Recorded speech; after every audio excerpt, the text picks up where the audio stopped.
Hello အားလုံးပဲမင်္ဂလာပါရှုလွန်ဟမ်မစ် online class ကနေကြိုဆိုပါရစေအခုလုံးတို့ထိုးမှာကဒီလိုမျိုးလက်လေးစထိုးမယ်ပေါ့နော်လိုအပ်တဲ့အရာကဒီ skin color ရောင်ရယ်နောက်တစ်ခါအဖြူရောင်ရယ်ပေါ့နော်အဆိုင်ကကြတော့လုံးတို့ဒီမှာ2 mm ပေါ့နော်2 mm ကိုသုံးပြီးတော့ထိုးမယ်ပြီးတော့မှတ်ချိန်လေးတစ်ခုလိုမယ်ပေါ့နော်အရင်ဆုံးစထိုးရမှာဒီအသားရောင်လေးနဲ့စထိုးမှာဖြစ်တဲ့အတွက်အသားရောင်ချီလေးနဲ့စထိုးပါမယ်အရင်ဆုံး magic ring နဲ့မှာတိုင်တိုး8တိုင်ထိုးပါမယ်လုံးတို့ဒီမှာတိုင်တိုး8တိုင်ပေါ့နော်တိုင်တိုး8တိုင်ထိုးပြီးသားပြီဆိုရင်ပထမအဆုံးထိုးခဲ့တဲ့အပေါက်လေးမှာလာပြီးတော့တိုင်လေးဒုတိယတန်းတက်မယ်ပေါ့နော်ဒုတိယတန်းရဲ့တိုင်လေးတစ်တိုင်ထိုးပြီးသွားပြီဆိုရင်မှတ်ချိတ်လေးနဲ့မှတ်ထားလိုက်ပါမယ်ပြီးသားပြီဆိုရင်တိုင်တိုး3ကတိုင်ပွားတစ်ခါအဲ့ဒါကို2ကြိမ်ထိုးမယ်နော်ဒါဆိုရင်တိုင်တိုး2ကြိမ်ပြီးသားပြီဆိုရင်တိုင်တိုး2ကြိမ်ရှိပါပြီနော်တိုင်တိုး3ကြိမ်ပြီးသွားပြီဆိုရင်ဒီနောက်တစ်ပေါက်မှာတိုင်ပွားတစ်ကြိမ်ပေါ့နော်အဲ့ဒီဟာကိုလုံး2ကြိမ်ပြအောင်ထိုးပါမယ်တိုင်တို3ကတိုင်ပွားတစ်ခါပေါ့နော်အဲ့ဒါကိုဒီမှတ်စိတ်မြောက်ခင်တိုင်ပွားနဲ့ဆုံးလိမ့်မယ်နော်အဲ့ဒါကို2ကြိမ်ပြအောင်ထိုးပါဒီမှာတစ်ကြိမ်ထိုးပြီးသွားပြီဆိုတော့နောက်တစ်ကြိမ်ထပ်ထိုးပါမယ်ဒီမှာ row 2လေးပြီးသွားပြီပေါ့နော် row 2ပြီးသွားပြီဆိုရင်3 4 5 3တန်းကိုကြာတော့တစ်ပေါက်ကိုတစ်ချက်နဲ့တိုင်တို10တိုင်းပေါ့နော်တစ်ပတ်လည်မှာ10တိုင်းစီနဲ့3 4 5ဆိုပြီးတော့3တန်းထိုးသွားပါမယ်ပထမအဆုံးတိုင်လေးထိုးပြီးသွားပြီဆိုရင်မှတ်စိတ်ကလေးပြပြန်မှတ်ခဲ့ဖို့မမေ့ပါနဲ့နော်အဲ့တော့10တိုင်းပြအောင်တစ်ပတ်လည်မှာ10တိုင်းနဲ့အလုံးပေါင်းလုံးတို့3တန်းထိုးပါမယ်နော်ဒီမှာလုံးတို့ထိုးလာတာက row 5ထိပြီးသွားပြီနော်5ပြင်ရင်6ထိုးပါမယ်6ကကြတော့ 3HA 3H ဆိုတော့တိုင်တို3ကတိုင် short တစ်ခါကို2ကြိမ်ထိုးမယ်နော်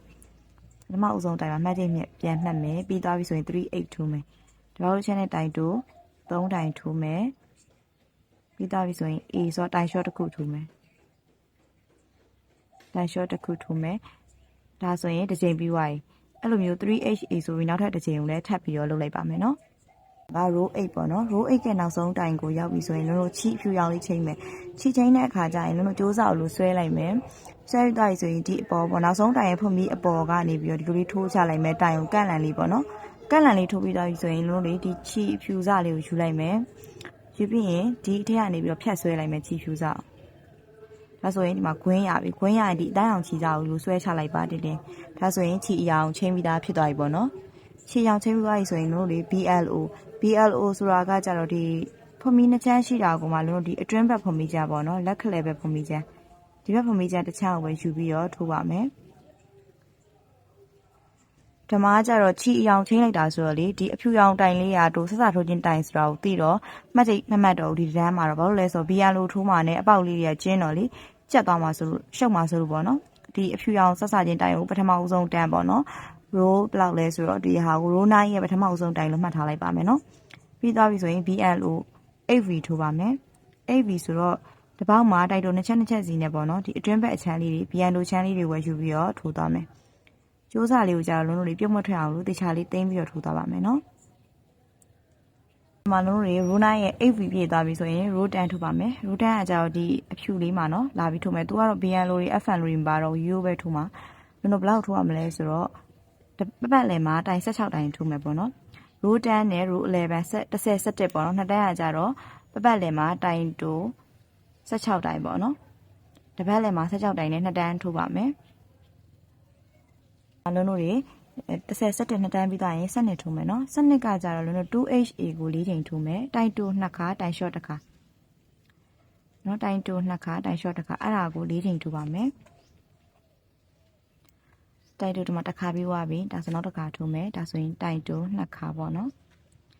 တိုင်တို2ခါပြီးသွားပြီဆိုရင်တိုင် short တစ်ခါနော်အဲ့လိုမျိုးတိုင်တို2ခါတိုင် short တစ်ခါကိုမှတစ်ချိန်လို့သတ်မှတ်ပြီးတော့နောက်ထပ်3ချိန်ထပ်ပြီးတော့ထိုးမယ်နော်4ချိန်ပြအောင်ထပ်ထိုးပါမယ်ဒါဆိုရင်လုံးတို့လေးတိုင်တို2ခါတိုင် short တစ်ခါကို4ချိန်ပြီးသွားပြီပေါ့နော်အဲ့ဒါဆိုရင် row 73ကနေ21အထိရကြတော့တစ်ပေါက်ကိုတစ်ချက်နဲ့ပတ်လည်မှာတိုင်တို12တိုင်ရှိမယ်ပတ်လည်မှာတိုင်တို12တိုင်ပေါ့နော်တပေါက်တစ်ချက်နှုန်းနဲ့တိုင်တိုပတ်လည်မှာ12တိုင်ကို row 73ကနေ row 21ထိထိုးသွားပါမယ်ဒီအပိုင်းလေးကတော့တော်တော်လွယ်ပါသေးရဲ့နော်ဘာမှပွားစရာတွေပါရင်ပါတော့အဲ့တိုင်းလေးပဲလုံးထိုးသွားပေးပါ row 73ကနေပြီးတော့21အထိနော်21ထိထိုးသွားပြီဆိုရင်ချီစာကိုဖြတ်လိုက်မယ်ဖြတ်ပြီးတော့ဒီကြိုးစာလေးကိုဒီလေးပဲထုတ်လိုက်တော့မယ်ပေါ့နော်ထုတ်လိုက်တော့မယ်ပြီးသွားပြီဆိုရင်ဒီလက်ကဒီလက်ကဒီအင်ကြီးပေါ့နော်ဒီလက်ဝလေးလောက်ပါမယ်အဲ့တော့ဒီထဲကိုကြာဆီလီကွန်နေထည့်ကြမလို့နော် လက်ကိုလိုလေးကင်မယ်ကင်ပြီးသွားပြီဆိုရင်ဒီမှာလုံးတို့တွေဒီမှာ BLO ဆိုပြီးတော့လုံတက်ခဲ့တဲ့အတန်းရှိရဲဟိုဘယ်လောက်လဲဆိုrow 9ပေါ့နော်row 9 BL လို့ထိုးခဲ့တော့တို့ရဒီလိုတစ်ချမ်းလေးတွေပို့တယ်လေအဲ့တစ်ချမ်းလေးရဲ့ကြိုက်တဲ့နေရာကနေစဝင်မှာဒီမှာအသားရောင်လေးနော်အသားရောင်တစ်ချမ်းလေးရှိရဲ့အဲ့တစ်ချမ်းလေးရဲ့ကြိုက်တဲ့နေရာကနေစဝင်လို့ရတယ်ကြိုက်တဲ့အပေါက်ကနေစဝင်လို့ရတယ်ဝင်မယ်ဝင်ပြီးသွားပြီဆိုရင်ချီအဖြူယူလိုက်မယ်နော်ချီအဖြူယူလိုက်မယ်ယူပြီးသွားပြီဆိုရင်လုံးတို့တွေဖွမီးနှစ်ခါထိုးမယ်အရင်ဆုံးဖွမီးနှစ်ခါထိုးပြီးအဲ့အပေါက်ထဲမှာတိုင်ရှည်တစ်တိုင်ထိုးမယ်ကျိုးစာကိုသိမ့်မယ်တစ်ခါတယ်နော်တိုင်ရှည်တစ်တိုင်ထိုးမယ်ပြီးရင်ဖွမီးနှစ်ခါထိုးမယ်ပြီးရင်အဲ့ဒီအပေါက်ထဲမှာပဲအဲ့ဒီအပေါက်လေးထဲမှာပဲเนาะတိုင်ရှည်နောက်တစ်တိုင်ထပ်ထိုးမယ်အဲ့ဒီအပေါက်ထဲမှာပဲတိုင်ရှည်နောက်တစ်တိုင်ထပ်ထိုးမယ်တစ်ပေါက်ထဲမှာတိုင်ရှည်နှစ်တိုင်ကွာတိုင်ရှည်နှစ်တိုင်ကိုဖွမီးနှစ်ခုပဲခြားတာအဲ့လိုမျိုးပေါ့เนาะပြီးရင်သူ့ဘေးကနောက်တစ်ပေါက်ကိုသွားမယ်တိုင်ရှည်တစ်တိုင်ထိုးမယ်ကျိုးစာကိုသိမ်းပြီးတော့ထိုးမယ်เนาะတိုင်ရှည်တစ်တိုင်ပြီးသွားပြီဆိုရင်လုံးဖွမီးနှစ်ခုထိုးမယ်ပြီးသွားပြီဆိုရင်အဲ့ဒီအပေါက်ထဲမှာပဲတိုင်ရှည်နောက်တစ်တိုင်ထပ်ထိုးမယ်အဲ့တော့တစ်ပေါက်ထဲမှာတိုင်ရှည်နှစ်တိုင်ထိုးတာကိုဒီလိုဖွမီးလေးနှစ်ခုစီချားပြီးတော့ထိုးတာနောက်တစ်ခါထိုးပြအောင်မယ်နော်ဒီကျိုးစာလေးကိုတင်ထားပြီးသွားပြီဆိုတော့ညှက်ထုတ်လိုက်တော့မယ်အရင်ဆုံးလုံးတွေနောက်တစ်ပေါက်ကိုသွားမယ်သွားပြီးရင်တိုင်ရှည်တစ်တိုင်ထိုးမယ်ပြီးရင်ဖွမီးနှစ်ခုထိုးမယ်ပြီးရင်အဲ့ဒီအပေါက်ထဲမှာပဲတိုင်ရှည်တစ်တိုင်ထပ်ထိုးမယ်အဲ့ဒီနီးတိုင်းကိုလုံးလုံးပတ်ပတ်လေလေးဒီပတ်ပတ်လေလေးပြည့်သွားအောင်ထိုးလိုက်ပါမယ်နော်အကုန်ပပတ်လေလေးထိုးသွားပြီဆိုရင်ပထမဦးဆုံးထိုးခဲ့တဲ့တိုင်ရှည်လေးရှိရဲအဲ့တိုင်ရှည်လေးမှလာပြီးတော့ရှက်ကော်လေးဆက်မယ်ဆက်ပြီးရင်ကျိုးစာလေးကိုဖြတ်လိုက်မယ်နော်ရှက်ကော်ဆက်မယ်ကျိုးစာဖြတ်မယ်ပြီးသွားပြီဆိုရင်တို့ဒီအတွင်းဘက်ဒီအပြင်ဘက်ကလေးကိုပေါ့နော်ဒီလိုလေးပြန်ယူပြီးတော့ဒီ stick လေးတွေချားမှာချိုးအပ်လေးနဲ့တခြားလေးသိမ်းပြီးတော့ဒီကျိုးစာလေးကိုပေါ့နော်ဒီ stick လေးတွေချားထဲမှာတခြားလေးသိမ်းလိုက်ပြီဆိုရင်တို့ဒီလိုပုံစံလေးရပါပြီဒီဟာကလက်ထဲကိုဆီလီကွန်ထည့်ကြမလို့เนาะဒီတိုင်းလေးပဲအဲ့တိုင်းလေးကိုလို့နှစ်ချောင်းလေးထုတ်ပြပြီးတော့ comment မှာအင်စာလေးထပ်ပေးပါအောင်เนาะ